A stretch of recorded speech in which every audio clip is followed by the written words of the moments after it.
Isang balikbayan box o care box na hindi na-claim at ibinenta sa halagang 5,500 sa isang warehouse sa Pilipinas.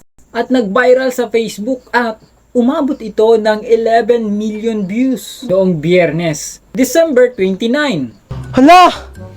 Ano to, unan? Grabe, hala, may basag. Nabasag, oh. Balot, parang nakakalungkot naman kasi hindi na ito nakarating sa pamilya nila. Bakit kaya hindi nila kinlaim tong package na to, no? So, puro baso, damit, baso, ganun lang nakalagay dito. Kaya man chocolate. Hindi po nakarating yung boxes na pinadala po namin sa Pilipinas. At nandito sa Canada, siguro umabot ng, hindi ko sure kung 2,000 ba yun or 3,000 people ang hindi nakarating ang boxes dyan sa Pilipinas. So anyway, so nagbayad kami ng mga shipping fee yan kay sa mag-asawa na yan. Pero yun nga, hindi nga nakarating kasi hindi sila nakapagbayad ng fee nila dyan sa Bureau of Customs. So na-hold po lahat ng mga boxes namin. So ending, hindi po talaga nakarating. Naglabas ng video ang isang vlogger na si Alexis Vines ng pag-unboxing ng isang balikbayan box. Binili niya ito sa isang warehouse na hindi pinangalanan. Ayon kay Alexis Vines, nakita niya ito sa isang online seller. Matapos ngang malaman niya ang tungkol sa balikbayan box na hindi na kiniklaim, dahil sa pagkasaloob daw ng isang dekada or maraming taon na hindi kiniklaim ay binebenta na ito. Sabi niya na ang kahon ay may timbang na 80 hanggang 100 kilos. Nung nabasa ko dito sa kanya, pag ko, ng balikbayan box na to ay dadalhin sa Negros Occidental. So hindi siya nakarating ng Negros Occidental at hindi siya na-claim ng pamilyang para sa balikbayan box na to. Kaya naman hindi ko alam kung kanino to kasi wala na mga information na nakalagay dito sa balikbayan box na to. Ngayon ay viral ito at merong kani-kaniyang mga komento patungkol dito. Maraming mga netizen ang nagpahayag ng kani-kaniyang mga kritiko at tinawag itong kahiya-hiya. Tulad na lamang ng mga comment na to. Ako lang ba ang na-high blood habang nanonood? Ilang buwan din naming pinag-iipunan yan. Sayang naman kung di nakarating sa may-ari. Unclaimed? Di ba dapat door-to-door yan? Pwede bang i-refuse ng family ang delivery? Dapat kasuhan yung cargo company. Walang chocolates?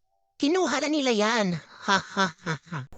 Sabi naman ni Alexis Vines na ang kanyang magulang ay OFW rin. At sabi niya sa unahan ng kanyang video, Parang excited ko ngayon sa video na to na medyo nalulungkot ng konti. Ayan, kasi ngayong araw nga, mag-o-open nga ako ngayon ng balikbayan box. Ayan, nagtataka kayo kung bakit nalulungkot ako. Kasi nung nakaraang araw nga, habang nagsaswipe nga ako sa Facebook, meron nga ako nakitang isang post na meron daw mga balikbayan box na hindi na daw nakiklaim na mga pinapadalhan. So, ibig sabihin, mga taon na daw nandun yung mga balikbayan box, tapos wala daw nagkiklaim. Tapos habang nagbabasa ako ng comment section sa baba, yun pala mga balikbayan box na hindi nakiklaim na mga taon na or dekada na, ibinagbebenta na pala siya. sa kanyang vlog ay ipinakita ni Alexis ang mga damit, sapatos, at iba pa. Sa pag-unbox, lumabas na may tatak ng Golden Express International mula sa parawan niya. Wa8 ang kahon.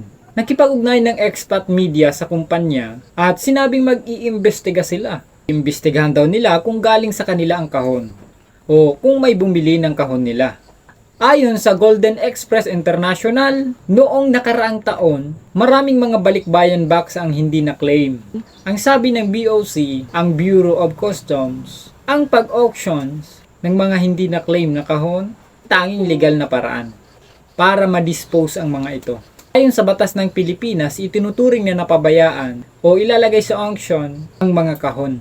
Suma total, wala namang kasalanan dito si Alexis Vines dahil binili niya ito at ibinenta naman sa kanya. Pero nakakalungkot naman talagang isipin na hindi ito na-claim ng tunay na may-ari. Alam din natin ang sakripisyo para makapagpuno ng balikbayan box. Ikaw, kung ikaw ang may-ari nitong balikbayan box na to na nabili ng iba, ano ang masasabi mo?